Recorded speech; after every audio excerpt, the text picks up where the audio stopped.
I'm Emily Werner. I'm the curator here at the Huntington Historical Society. It's our 120th year, and we really are interested in branching out and connecting with different community groups. We're really excited about this collaborative exhibit between the Huntington Historical Society and the Huntington Arts Council. We wanted to partner with them to bring new audiences to both our collection and their gallery.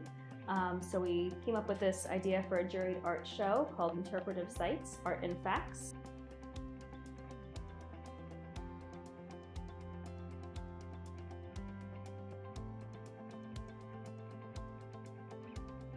So we met with the Arts Council last year to start picking up these objects. We have about 10,000 objects in our collection, so it's really difficult to narrow down and just pick 6. But we wanted to pick objects that were both visually appealing and also had interesting stories and interesting connections to Huntington's history. So the name of the show is called Interpretive Sights, Art and Facts.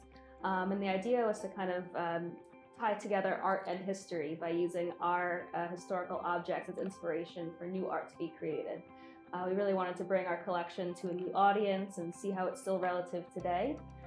So the pieces that people are creating don't necessarily have to be exact replicas of what they're seeing here, but they should serve as inspiration points to create new art and new experiences.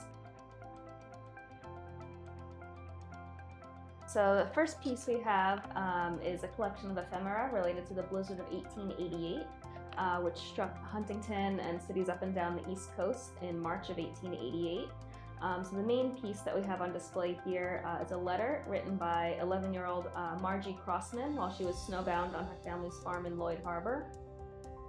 So the second piece we have is a collection of hair jewelry dating from the 19th century. Hair has a long history of being used as a token of remembrance. It doesn't decay or lose its color, so it's really becomes kind of a tangible connection to a loved one in the face of death or distance. The third piece we have are 3 pincushions that date from around 1900. They're made from Atlantic Bay scallop shells, painted velvet with seaweed and floral designs. The fourth piece we have is this Votes for Women photograph from 1912. Pictured are Elizabeth Freeman, who's an English suffragette, and Rosalie Gardner Jones, who's a suffragette from Cold Spring Harbor.